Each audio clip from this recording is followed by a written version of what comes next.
Title thumbnail দেখে তো বুঝতেই পেরে গেছো যে কি নিয়ে ভিডিও দেখছি। অবভিয়াসলি কোটা আন্দোলন নিয়ে ভিডিও দেখছি, তার আবার top viral video, top 10 video, viral video. তো চলো দেখে নি ভিডিওটা কি।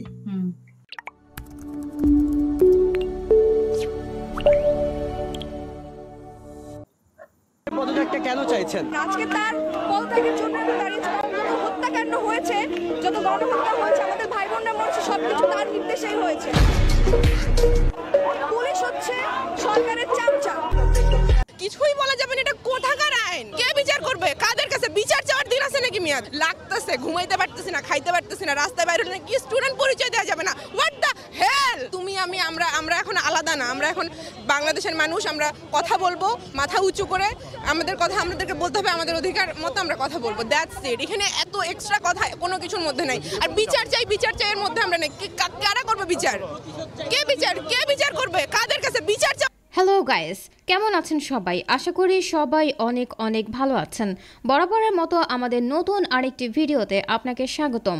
আজকের ভিডিওতে আপনারা দেখবেন বর্তমান বাংলাদেশের এই মর্মান্তিক পরিস্থিতি, কোটা আন্দোলনকে ঘিরে আমার শিক্ষার্থী ভাই বোনদের কিছু সাহসী গর্জন বা সংলাপ, যে প্রতিবাদী গর্জনের ভাষা শুনলে আপনার গায়ের লোম দাঁড়িয়ে যাবে, এবং আমার ভাই বোনদের কষ্টের সেই সব আহাজারি চিৎকারগুলো দেখলে আপনারা পাথর হৃদয় নরম হয়ে অজস্রে কান্না করে দিবেন। আমাদের বাবাকে খুঁজে পাই না, 3-4 ঘন্টা পর আমরা এখান থেকে ওখানে যাই, ওখান থেকে এখানে যাই, অনেক ঘোরাঘুরি পর আমার বাবাকে একটু খুঁজে পাই না।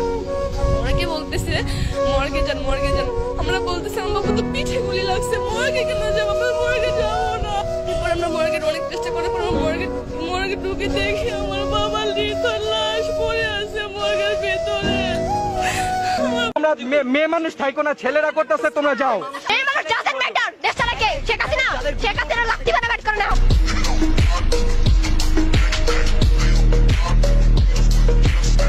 সুতরাং গাইস, আমাদের সাথে আপনিও বাংলাদেশে আমার শিক্ষার্থী ভাই বোনদের উপর হয়ে যাওয়া মর্মান্তিক দৃশ্য এবং সাহসী সব গর্জনগুলো নিজ চোখে দেখতে চাইলে আজকের ভিডিওটি সম্পূর্ণ দেখার অনুরোধ রইল, কেননা এই সকল ভিডিও আপনাকে লড়াই করার সাহস কয়েক গুণ বাড়িয়ে দেবে। তো চলুন একটি লাইন দিয়ে পুরো ভিডিও একসাথে দেখে আসা যাক। পুলিশকে সে যেভাবে নির্দেশ দিয়েছে, ছাত্রলীগকে সে যেভাবে নির্দেশ দিয়েছে, তারা তাদের মতোই কাজ করেছে। সরকারের কারণে এসব হয়েছে। যদি আমাদের এই সরকার হলেই আমরা আসলে স্বাধীন নাগরিক হতে পারবো। আমরা এখনো এই দেশে স্বাধীন না। স্বাধীনতা শুধু 1971 সালে এসেছে শেখ পরিবারের জন্য, আমাদের জন্য না। এবার বুঝলেন তো, খারাপ মানুষের খারাপ সময় দরকার হয়। যাদের এতদিন আমরা টিকটকারি বলে হাসি ঠাট্টা করতাম, তারাই আজ বিপদে আমাদের পাশে সাহসী গর্জন দিচ্ছে। পানি লাগবে? পানি আছে, হ্যাঁ, এরকম একটা বোতল আছে। মুগ্ধ আমাদের জন্য অনেকগুলো পানির বোতল রেখে গিয়েছে, সেই পানি এখানেও আছে। অগস্ট মাস আমাদের শোকের মাস। অগস্টের আগে জুলাইতে এমন করে শোক পালন করতে হবে আমরা কেউ ভাবিনি। মানুষ প্রতিবাদের ভাষা হারিয়ে ফেলেছে, তাই এজন্যই চোখে পানি চলে আসছে। আর কত তাজা প্রাণ দিলে আমরা একটি স্বাধীন বাংলাদেশ পাবো বলেন? এভাবে তো আর বেঁচে থাকা যায় না। কিছুক্ষণ আগে আপনাকে একটা ঘটনার কথা বললাম, আপনি শুনেছেন। আমি আশা করি মাননীয় প্রধানমন্ত্রীকে আপনি এই ঘটনা বলবেন, কি হয়েছে একজন শিক্ষার্থীর সঙ্গে। বঙ্গবন্ধু বলেছিলেন, আর যদি একটা গুলি চলে, আর যদি আমার লোকের উপর হত্যা করা হয়, তিনি হুঙ্কার দিয়েছিলেন পাকিস্তানি স্বৈরশাসককে। আজ বঙ্গবন্ধু থাকলে এই অবস্থা হতো? আমার মেয়ে থাকতে পারতো, ওই মানুষগুলোর জায়গায় আমি আপনি থাকতে পারতাম।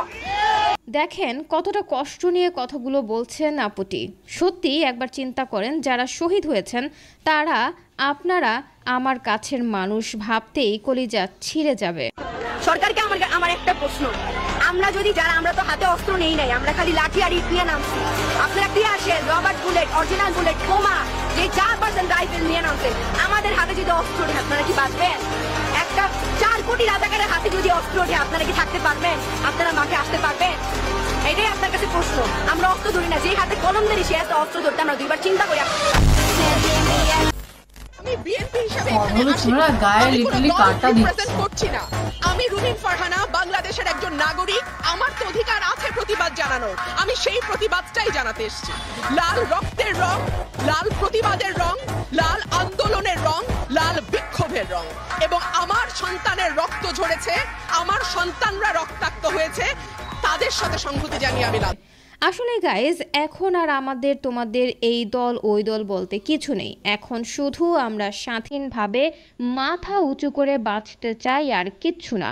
আমরা শান্তিপূর্ণভাবে আন্দোলন করছিলাম। কেউ একজন এই যে পুলিশের যে জ্যাকেটগুলো আপনারা দেখেছেন আমি হস্তান্তর করেছি, ওগুলো আমার আন্দোলনের জায়গায় রেখে চলে গেছে। অথচ আমরা ছিলাম শান্তিপূর্ণ অবস্থায়। এখন ওনারা এটা একটা এই মাত্র কিছুক্ষণ আগে কেউ একজন এগুলো রেখে চলে গেছে, এবং আমার যেটা ধারণা ওরা এটা পুড়িয়ে দিয়ে বলতে চাইছিল আমার বাচ্চারা এগুলা পুড়িয়ে দিয়েছে। এবং যেমন মেট্রো রেলের জন্য ওনারা কাঁদে না, এই পুলিশের ড্রেসের জন্য 2 দিন পর কাঁদতো, তারপর বলতো আমার বাচ্চারা রাষ্ট্রীয় সম্পদ ধ্বংস করে। ঠিক আছে, আমরা রাষ্ট্রীয় সম্পদ ধ্বংস করার জন্য আসি নাই ভাই। রাষ্ট্র আমাদের, আমাদের টাকা আমাদের ট্যাক্সের টাকাই হয়। মতিউর বেঞ্জিনের মতো তো আমার বাচ্চারা টাকা বার করতেছে না। একটা জ্যাকেট পাইছে তা পর্যন্ত বলতেছে ম্যাডামকে ফেরত দিয়ে আসেন। আমাকে সাক্ষী দিয়ে কেন দিতে আসছে জানেন? কারণ ওদের হাতে দেখলে আপনারা তো মনে করেন ওরা ছাত্রলীগ, ওরা অমুক দল তমুক দল, শিবির, রাজাকার ইত্যাদি। আমাদের এই বাচ্চারা, এই যাদেরকে আপনারা জেনারেশন বি বলেন, তারা এইখান থেকে বের করতে পরিবর্তন চাই, সংস্কার চাই। এটা কোনো দোষের হতে পারে না। এটার জন্য বারবার তাদের বুকে গুলি চালাতে পারবেন না। আগে না হয় আমরা অভিভাবকরা বলি, তারপর ওদেরকে মানি। এর আগে একটা গুলি এখন বাচ্চাদের কাছে করবে। আপনারা বন্যার টাইমে কিছু আমরা মানবতার ভিডিওওয়ালা দেখে বন্যার টাইমে টান দিয়ে দেয় মানুষের দরবার দরবারে বিভিন্ন দেশ থেকে দেশে কোটি কোটি টাকা পাঠায়, লাখ লাখ টাকা সেই টাকা টান দিয়ে দেয়। বড় বড় স্টারে থেকে মনে করেন তারা টেকনিক কর্পোরেট গুলি করে মহিলা দেয়, মুড়ি খাবার দিয়ে দেয়। আজকে সেই মানবতার ভিডিওওয়ালা কই? আজকে মানবতার ভিডিওওয়ালা কই? রাস্তাঘাটে দেয় কেন তারা? তারা মানবতার ভিডিওওয়ালা তারা কই? তারা রাস্তা আসতে বলে। হিরো আলমকে নিয়ে ট্রল করা হলেও দিন শেষে সেই কিন্তু এখন প্রতিবাদী হয়ে উঠছে। কিন্তু মানবতার ফেরিওয়ালা নামে কিছু সেলিব্রিটি এখনো বন্যার টাকা তোলার জন্য হাতে চুরি পরে বসে আছে। নিঃসন্দেহে তুই ঠিক কথা বলেছিস। আমার উপর আপনাদের যে বিশ্বাস ছিল অনেকে তাও চলে গেছে, আমি জানি। আমি সমাজের ছোটখাটো কাজ করি, সমাজের ছোটখাটো কাজের মধ্যেই আমি থাকতে চাই, আমার বন্যার কাজেই আমি থাকতে চাই। তবে যেহেতু আপনারা আজকে আমার থেকে শুনতে চেয়েছেন, পরিষ্কার ভাবে ছাত্রছাত্রীরা আমাকে একদম কি বলবো, আমাকে কি ভাষায় কথা বলেছে।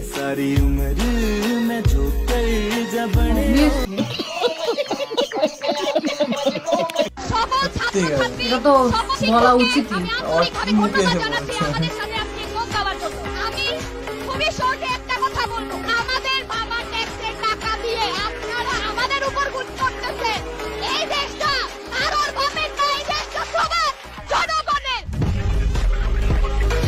আসলেই এই দেশটা কারো বাপের না, এই দেশটা আমাদের সবার। বাঁচতে হলে মাথা উঁচু করে বাঁচবে। তাই বলে আমাদের টাকায় কেনা গুলি আমাদেরকে মারা হচ্ছে, এর বিচার কি কখনো হবে না? এই লজ্জা আপনাদের কাছে কোন কথা বললে আপনাদের লজ্জা হবে আমি জানি না। আর মায়া কান্না, আমরা যে সেক্টরে কাজ করি, আমরা ক্যামেরার সামনে কাজ করি, কোনটা সত্যিকারের কান্না? আমরা মিথ্যাকে সত্যি বলেই অ্যাক্টিং করি, রাইট? আমরা বুঝি কোনটা অ্যাক্টিং, জনগণ এখন বুঝে। এই জেনারেশনে অনেক গাড়ি কাজ করেছেন না, এরা কিছুই পারে না, এরা মাদকাসক্ত, এরা কি সারাদিন অনলাইনে থাকি দেখিয়ে দিয়েছে। তো লজ্জা লাগা উচিত। আমার এখন দুঃখ লাগে যে আমি এই জেনারেশনে জন্মাতাম, তাহলে আর অনেক কিছু করতে পারতাম। যে কটা কথা বলা হয়েছে না, সব কটা একদম গায়ে কাটা দিয়ে উঠছে। স্পেশালি মানে সত্যি বলবো যে ওই আপুগুলো যেই মানে কথাগুলো বলছিল, টু দা পয়েন্ট কথাগুলো বলছে না, সত্যি গায়ে কাটা দিচ্ছিল। মানে আর হ্যাঁ, এটা একটা কথা আমি ভাবছিলাম বলবো, যে এই ভিডিওটা আমি দেখেছি যে এরকম অনেক ইউটিউবারই আছে যারা এত ফেমাস ইউটিউবার, তারা আজ কোথায়? তারা বন্যার তার নিয়েই খুশি নাকি? আবার সেটা বড় গলায় করে এসে বলছে, এটা কি সাজে তাদের? এটাই মানে আবার সেটার পর আবার ভিডিও রিপ্লাই দিচ্ছে, এটা কি সাজে? ওই মিমস হয়ে গেছে তার মধ্যে। এটা তো সাজে না। না হ্যাঁ, আমি বলছি না যে তোমার ইচ্ছা না হলে তুমি এসো আন্দোলন করো, কিন্তু তুমি একটা ভিডিও বানিয়ে তো তোমার মানে কি বলবো সাপোর্টটা সবাইকে দেখাতে পারো। তুমি মাঠে নামতে হবে না, মাঠে নামা ছাড়াও কিন্তু অনেক কিছু করা যায়, কিন্তু মানে আর কি বলবো, মানে সত্যি কিছু বলার নেই। যাই হোক, সেটা যার যার নিজের পার্সোনাল ব্যাপার, পার্সোনাল চয়েস, সেটা নিয়ে কথা বলা আমাদের উচিত না, আমরা বলতেও চাইছি না। ভুল বলে থাকি ক্ষমা দৃষ্টিতে দেখো। আর আজকের ভিডিওটা সত্যিকারে এখনের যে ভিডিওটা দেখলাম খুবই ভালো একটা ভিডিও ছিল। সত্যিকারে যে কটা কথা বলেছে গায়ে সিঁড়িয়ে ওঠার মতনই কথা, সত্যি গায়ে সিঁড়িয়ে উঠেছে আমার। চলো ভিডিওটা শেষ করছি, দেখা হবে নেক্সট ভিডিওতে। ততক্ষণের জন্য টাটা।